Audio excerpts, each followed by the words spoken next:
G'day. Just want to do an update from my hospital bed. Um, I went into hospital on Tuesday evening, starting to feel really off, and as a paraplegic, when you don't feel well, you know that you're gonna end up be calling an ambulance soon, or you're gonna end up in hospital, which isn't a nice feeling because quality of life is a huge thing in everyone's life. But for a paraplegic or someone in disability, it means the world. We don't want to spend our time, our precious time in hospitals. But if we're unwell, then that's what you need to do. You've got to look after yourself.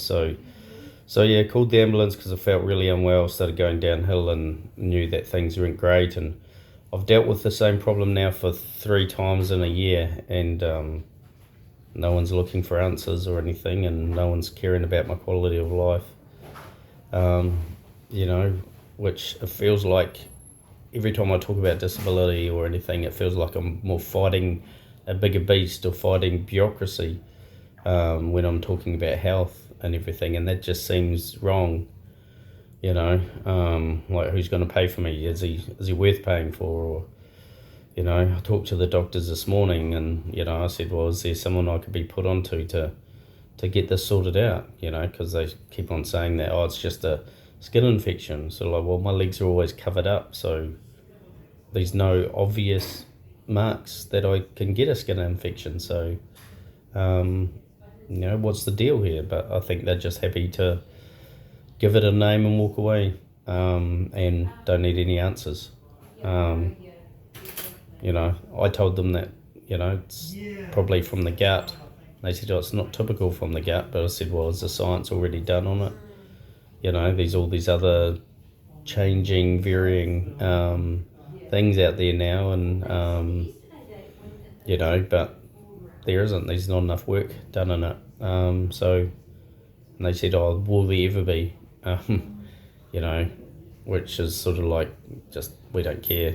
So I said, maybe ask Pfizer, they've got enough money, they can invest in it. They didn't really like that too either, but never mind.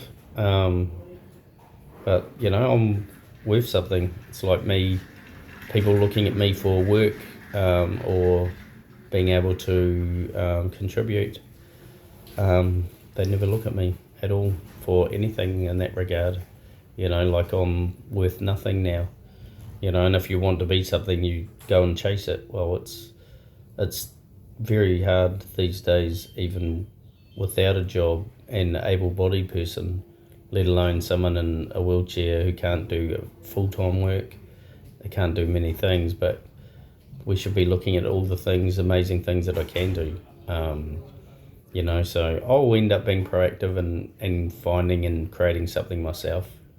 I know that, and and if that's based on me doing this leg up work and creating this charity and moving things forward, then that's where I'm meant to be. Ideally that's where I want to be. I want to be helping those that cannot help themselves, or that do not have a voice. So this goes way beyond me. But it's like me having healthcare, having been in emergency housing for 3.5 years, which I've now been told that if a house does come by, it won't be till like March or April, or so that's more money thrown at it, less care, but once I'm in a place or something like that, they'll just walk away, and it's not how it feels like a band-aid. It's not how we treat things. We want, once again, quality of life. Hello. Hello. Are you having a wash?